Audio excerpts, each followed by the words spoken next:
नमस्कार, मैं रवीश कुमार। दोस्तों, आज हम बात करेंगे उस बिहार की जो सिर्फ एक राज्य नहीं है, ये देश की राजनीति का थर्मामीटर है। यहां जो होता है वो दिल्ली तक असर छोड़ता है। बिहार के चुनाव से पहले जो सर्वे सामने आए हैं उन्होंने राजनीति के गलियारे में सन्नाटा फैला दिया है। और इस बार सन्नाटा सिर्फ बीजेपी या महागठबंधन के दफ्तरों में नहीं बल्कि उन दिमागों में भी है जो हर चुनाव को जीत की मशीन से नापते हैं। लेकिन दोस्तों, इस बार खेल थोड़ा बड़ा है, क्योंकि खेल सिर्फ बिहार में नहीं, हैदराबाद से लेकर पटना तक फैला हुआ है। सवाल सिर्फ इतना नहीं कि कौन जीतेगा बिहार, सवाल यह है कि कौन बना रहा है 2029 का रोड मैप अभी से। अब जरा ठहरिए, ये जो सर्वे आया है इसने सबको चौंका दिया है। कहा जा रहा है कि नीतीश कुमार फिर से पलट गए हैं। रातों रात बिहार की राजनीति में ऐसा भूकंप आया कि जो कल तक साथ थे आज दुश्मन बन गए,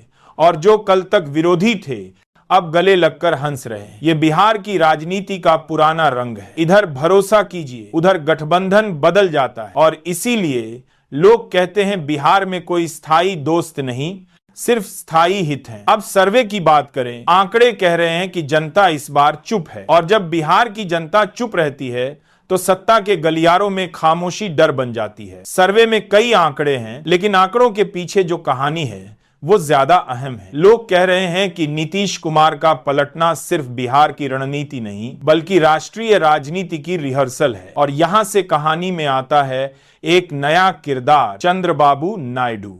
जी हां, वही नायडू जो कभी एनडीए के साथी थे, फिर विरोधी बने, फिर साथी बने, और अब फिर से चर्चा में हैं। नीतीश और नायडू, दो नेता, दो प्रदेश, लेकिन राजनीति का तरीका एक जैसा। दोनों अनुभवी, दोनों मौके के खिलाड़ी, और दोनों का एक ही मकसद, दिल्ली की सत्ता के समीकरण में अपनी गिनती बढ़ाना। यही वजह है कि बिहार के सर्वे में जब नीतीश का ग्राफ ऊपर नीचे हो रहा है तो आंध्र प्रदेश से भी कुछ संकेत मिल रहे हैं। राजनीति में इसे कहते हैं इंडिकेटर मूवमेंट। आप देखिए, नायडू ने केंद्र की राजनीति में वापसी कर ली है। मोदी सरकार के साथ हाथ मिलाकर उन्होंने दिखा दिया कि पुराने समीकरण खत्म नहीं हुए, बस आराम कर रहे थे। अब सवाल उठता है, क्या नीतीश भी वही कर रहे हैं? क्या बिहार में उनका रातों रात पलटना दरअसल दिल्ली की राजनीति के लिए ट्रेलर है? और क्या ये सब कुछ तयशुदा है? दोस्तों, बिहार के लोग एक कहावत कहते हैं, राजनीति में पलटना पाप नहीं कला है, और नीतीश कुमार इस कला के उस्ताद हैं। जब उन्हें लगा कि बीजेपी के साथ रहकर नुकसान है तो वो महागठबंधन में चले गए, और जब लगा कि महागठबंधन में जगह तंग हो रही है तो फिर उन्होंने रास्ता बदल लिया। लेकिन इस बार मामला थोड़ा अलग है। इस बार बिहार का हर वोटर जानता है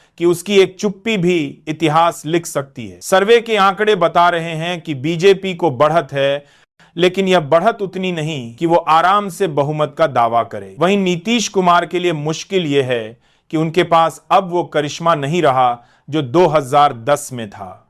और इसी बीच राहुल गांधी की तस्वीर भी इस थंबनेल में है, शायद इसलिए क्योंकि अब कांग्रेस की नजर बिहार पर फिर से है। लेकिन राहुल गांधी के सामने चुनौती सिर्फ बीजेपी नहीं बल्कि अपने सहयोगियों की भी है। बिहार में महागठबंधन के भीतर भी अब भरोसे का संकट है। अब आइए बात करते हैं रातों रात पलटे पलटूराम की। ये वाक्य सुनने में जितना मजेदार लगता है, राजनीति में उतना ही गंभीर है, क्योंकि हर चुनाव के पहले बिहार में कोई ना कोई पलटूराम जरूर निकल आता है। कभी विधायक, कभी नेता, कभी पूरा दल। रात में एक पार्टी में, सुबह दूसरी में, और जनता के सामने एक नया चेहरा, नया नारा, नई उम्मीद। लेकिन जनता जानती है कि ये सब स्क्रिप्टेड है। ये वही स्क्रिप्ट है जो 5 साल में एक बार बदल दी जाती है, बस किरदार वही रहते हैं। अब सवाल उठता है, कौन बनेगा सीएम, कौन बनेगा पीएम? देखिए, बिहार के चुनाव में सीएम तो स्थानीय फैक्टर होता है, लेकिन पीएम का सवाल इस बार इसलिए उठ रहा है क्योंकि बिहार अब राष्ट्रीय राजनीति की धुरी बन गया है। यहां के नतीजे 2029 के लोकसभा चुनाव की दिशा तय करेंगे।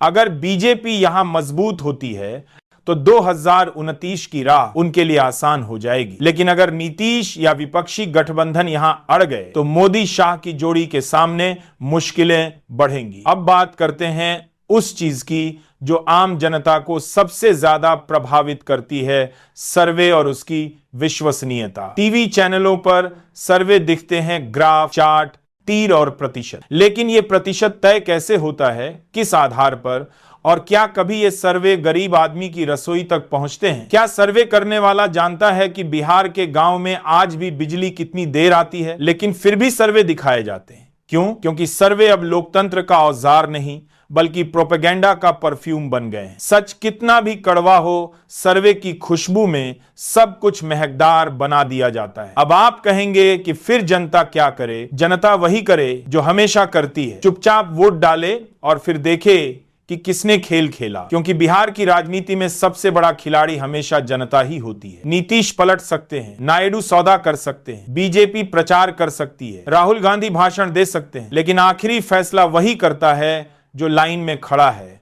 अपने नाम के आगे बटन दबाता है। अब सोचिए, क्या नीतीश कुमार एक बार फिर सत्ता में वापसी कर पाएंगे, या फिर यह चुनाव उनके राजनीतिक जीवन का लास्ट एक्ट साबित होगा? सर्वे कह रहा है कि जनता इस बार बदलाव चाहती है, लेकिन वो बदलाव किस रूप में आएगा ये अभी तय नहीं। अगर नीतीश फिर से एनडीए में जाते हैं तो विपक्ष की एकता कमजोर होगी, और अगर वो विपक्ष में रहते हैं तो बीजेपी को फायदा होगा। मतलब चाहे नीतीश जहां जाएं, फायदा किसी न किसी को होना ही है, और यही है उनकी ताकत। नायडू की भूमिका भी दिलचस्प है।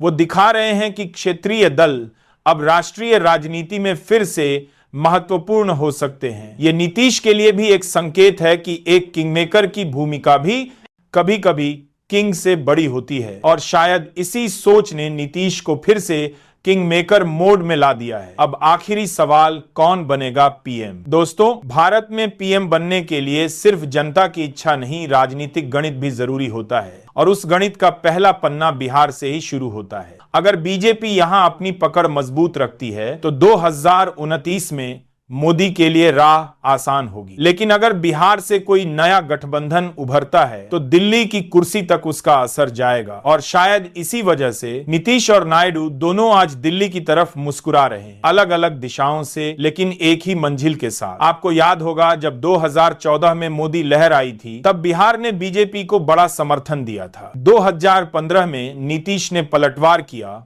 और बिहार ने बीजेपी को सबक भी सिखाया। 2020 में फिर बीजेपी ने वापसी की। अब 2025 का चुनाव दरअसल निर्णय का साल है कि बिहार किस दिशा में जाएगा। क्या जनता फिर विकास की बात करेगी, या जाति और गठबंधन के फेर में उलझ जाएगी? क्या नीतीश का पलटना लोगों को चौंकाएगा, या इस बार लोग कहेंगे अब बहुत हुआ? ये चुनाव सिर्फ बिहार का नहीं, भरोसे का चुनाव है। भरोसा राजनीति पर, भरोसा नेताओं पर, भरोसा अपने वोट पर। और अगर यह भरोसा टूट गया तो कोई सर्वे, कोई गठबंधन और कोई नारा इसे जोड़ नहीं पाएगा। तो दोस्तों, बिहार की गलियों में इस वक्त सवाल तैर रहा है, कौन बनेगा सीएम पीएम? लेकिन सच्चाई यह है कि असली सवाल होना चाहिए, कौन बनेगा भरोसे का रखवाला? क्योंकि अगर जनता ने भरोसा खो दिया तो हर नेता पलटूराम बन जाएगा। नीतीश का पलटना सिर्फ एक घटना नहीं बल्कि लोकतंत्र का आईना है, जो दिखा रहा है